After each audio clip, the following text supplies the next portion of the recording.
If you are the type of person that has a mental to-do list, stop. You are stressing yourself out for no reason. Hello family, and welcome back to my channel. In today's video, we're going to talk about how to prioritize when everything feels important. If you've ever had one of those weeks where everybody's calling you, everything feels important, every notification you can think of is going off, and your tasks are just piling up, this is for you. I understand what it feels like to be in that place. It can be extremely overwhelming, especially when you're walking around with a mental to-do list. When you can't see what's going on or what's really important, everything is magnified, and that's how you begin to experience all of this anxiety and even this overwhelming feeling that you just feel like you cannot get out of this situation. So I'm going to walk you through my step-by-step method on how to prioritize when everything feels urgent. And the first thing that you're going to want to do is you're going to want to get a calendar, whether it's a physical calendar or the calendar that comes with your phone. And I want you to write down all of your important deadlines. So this is any events that you have coming up, any meetings, or any hard deadlines for a specific task. I want you to write those down in red if you're using a physical calendar, or if you're using a digital calendar like the Google Calendar or the Apple Calendar, I actually want you to put those dates down in red. So that way when you do your monthly and your weekly view, those things jump out at you. Now, the importance of doing this is because this is what I like to call an empty out session. You want to take all of that kind of mental chaos going on in your head and you want to be able to actually see what's in front of you, because this will help you to prioritize. That's why having a mental to-do list is so dangerous, because again, everything feels magnified. When in reality, if you just write it down and you can see it, you can start to take control and put things in different places. So once you've taken the time to actually write down all of your due dates and your deadlines, I want you to focus on 1 week at a time. It doesn't matter when you're doing this. You can be doing this at the middle of your week, the beginning, or the end. In hindsight, it's very helpful to do this at the beginning of your week so you can actually have some control. But say you're just in that place right now where it's just too much, like you can do this at any point. But I want you to focus on the current week that you're in, even going on to the next week.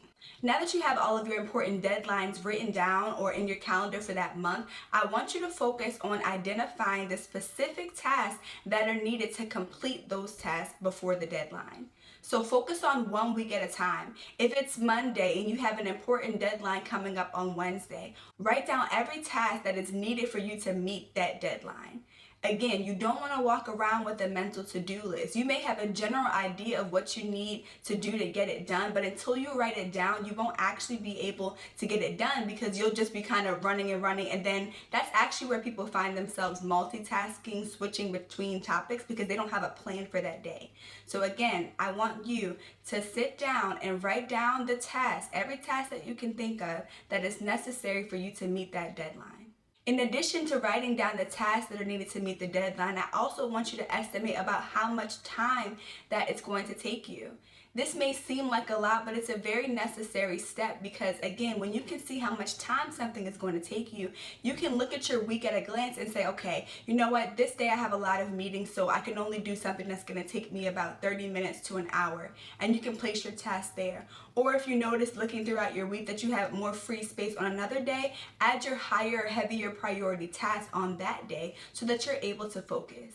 Now, honestly, I don't recommend having more than one high priority task for that day. Even if that task seems very time consuming, when you're trying to meet a deadline, you don't want to start with those easier tasks. You want to start with the tasks that are actually higher priority and that may take you a little bit longer in the beginning of your day, because that's when you have the most energy. So be mindful of that when you're writing your tasks down, because after you write them all down, the next thing that you're going to do is you're going to assign tasks throughout the week.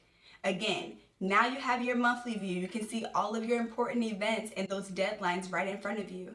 You're focusing on 1 week at a glance, and you're taking those tasks and you're saying, okay, on Monday, I'm going to do this. On Tuesday, I'm going to do this. Maybe on Wednesday, I have a lot of meetings, so I'm only going to be able to do a lighter task. But because all of your tasks have an estimated time, you're able to literally start time blocking these things in. And once you finish with all these steps, which really shouldn't take you more than 15-20 minutes if you're just really focused, you're going to now have a clearer view of what is a priority. And it all starts with just getting it out of your head. If you are the type of person that has a mental to-do list, stop. You are stressing yourself out for no reason. You can sacrifice 10 to 15 minutes and take some time to plan out your week instead of letting it overwhelm you. If you can take 10 to 15 minutes or even hours scrolling to try to avoid your work, you can take 10 to 15 minutes to sit down and plan and regain control. So let's recap. How to prioritize when everything feels important. Step number 1, get a calendar and write down all of your important deadlines and events. Step number 2, focus on 1 week at a time. Step number 3, look at your upcoming deadlines and write down all of the tasks that are needed to meet those. Step number 4, take those tasks and start placing them throughout your week, focusing on high priority tasks first and then lower priority tasks when you don't have as much time in your schedule. Again, this should only take you about 15 to 20 minutes of focused time. You can do this, you can regain control of your week, and you don't have to let your responsibilities overwhelm you. So I hope that this content has been helpful for you. If it has, be sure to hit the like button and subscribe so you can see more content on how to get out of your head and execute.